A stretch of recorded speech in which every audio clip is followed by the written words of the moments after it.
Hello guys! Hello, this is for Virgo. Virgo, welcome dito sa aking channel, Kapalaran 888. Welcome. Alamin natin Virgo kung anong messages, vibration, gabay energy para sa inyong lahat. Okay, first card natin is 24, number 6. OMG, this is planning. Virgo.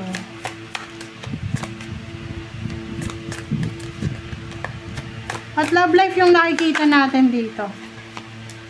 Wow, reverse. What happened, Bella?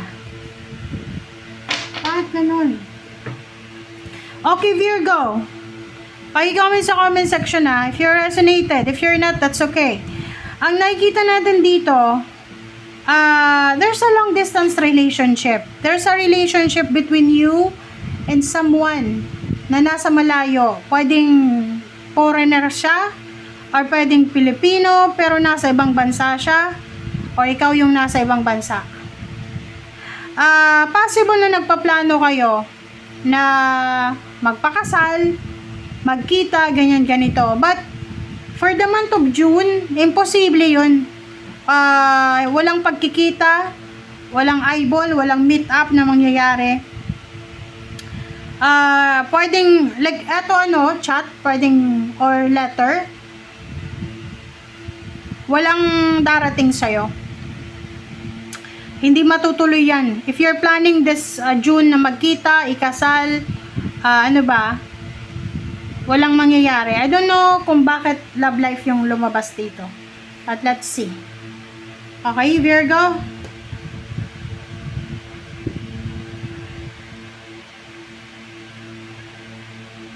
Partnership, collaboration, wala.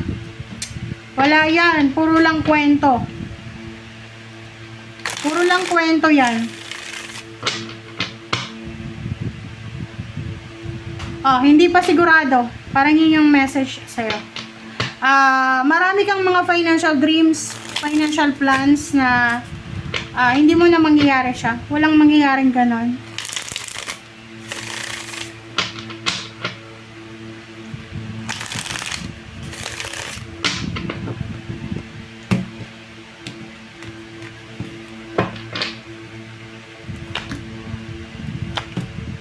Okay, sabi na yun.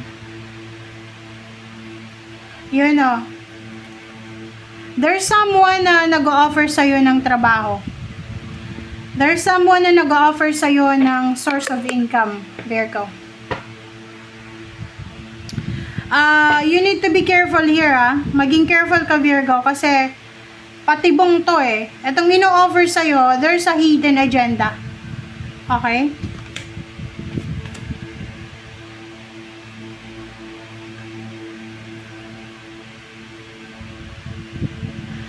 Wow. Isang Virgo na sobrang pagod ka na. Pagod ka na sa financial situation mo.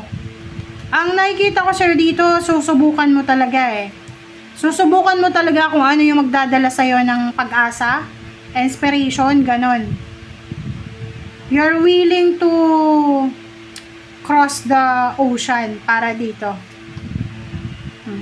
Sabi na. So, nakikita ko sir dito na mayroon kang plano.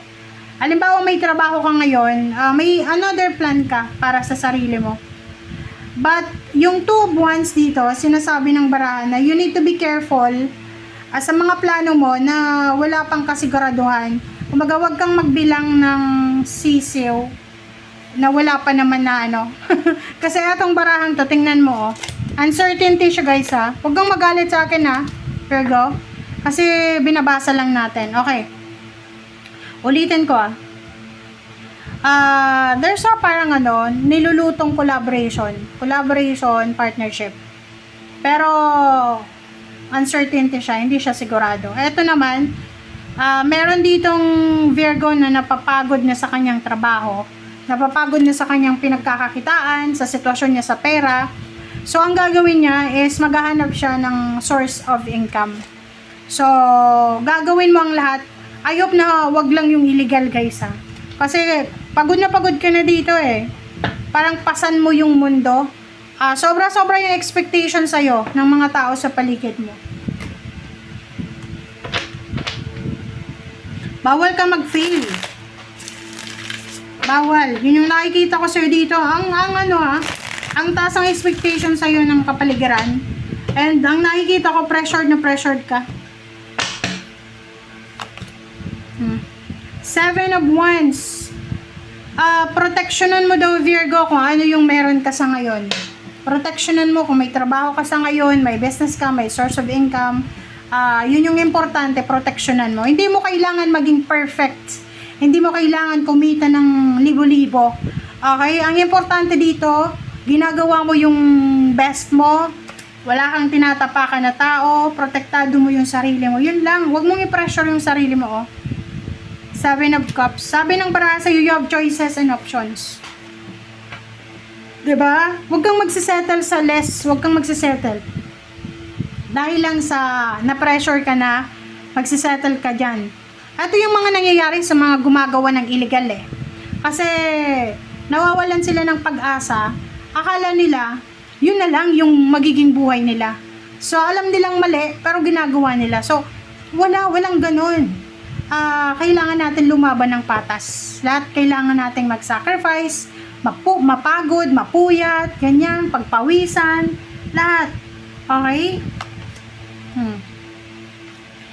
Ang nakikita ko sa'yo dito, parang namimiss mo na matulog, parang like pwedeng nagtatrabaho ka ng panggabi, graveyard shift, or pwedeng pang umaga. So, limited na yung pagtulog mo. Kailangan mong gumising ng maaga, matulog ng maaga, parang ganon. Sa nakikita ko sa'yo dito, nahihirapan kang makibaka. Nahihirapan kang makibaka sa society ngayon eh.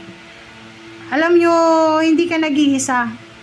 So, kung nahihirapan ka, trabaho man yan, obligations, easy ka lang, chill lang. Ba't mo ba pinipressure yung sarili mo? And kung pinipressure ka ng mga relatives and friends mo, hayaan mo sila. Kung gusto nila sila yung gumawa ng paraan, 'di ba? Sabi ng bara sa'yo dito, Virgo, wala kang dapat na ipagmadali. Hindi ka dapat nagmamadali kasi yung para sa'yo talaga yan. Kumbaga lahat tayo may blessings. Kahit ngayong tamad may blessings eh, ikaw pa kaya na nagtatrabaho ka, 'di ba? So kung you are hard worker na Virgo, sabi ng bara sa'yo dito, may nakapangalan sa'yo doon, sa universe na, oy, ito para sa Virgo na to, panay trabaho to Saturday, nag-overtime, nagpa-part-time pa, so para sa'yo yan. Pero hindi yan darating na ora-ora, diba? Ora mismo. So maghintay ka, okay? There's a perfect timing, there's a perfect time for you, Virgo. So, as much as possible, huwag kang mawala ng pag-asa. Okay? Sa ilalim mo, there's a harvest.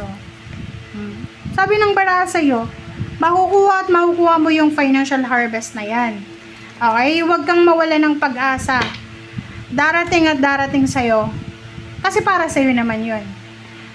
Sacrifices mo yun eh. And, just remember, ang Panginoon ay just. Ibig sabihin, the Lord is just. God is just. Ibig sabihin, siya ay balanse. Hindi siya, pag nakita kanyang kumikilos ka, bibiyayaan ka niya. Pero pag nakita kanyang papetiks-petiks lang, syempre, hindi ka naman niya bibigyan. Baka bibigyan ka ng konti, patitikimin ka, pero since tamad ka, hindi ka makakakuha na. So, ganun lang, yun. So, isipin mo na sa school nga, di ba? Pag hindi ka masyadong nag-strive sa school, wala kang makukuhang award.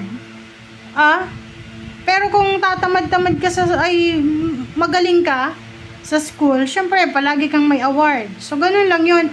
Ganun lang sa buhay ng tao. Ganun din. Okay?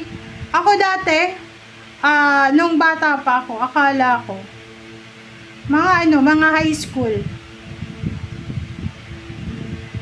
Akala ko yung mayaman lang yung may karapatan na maging masaya. Kasi lahat ng kaklase ko mayaman eh. Diba? Sabi ko, sila lang ata yung may karapatan eh. Tapos nang nag 16 years old ako, na-realize ko, pantay pala yung mundo. Okay, so yun. Thank you guys for watching. Bye!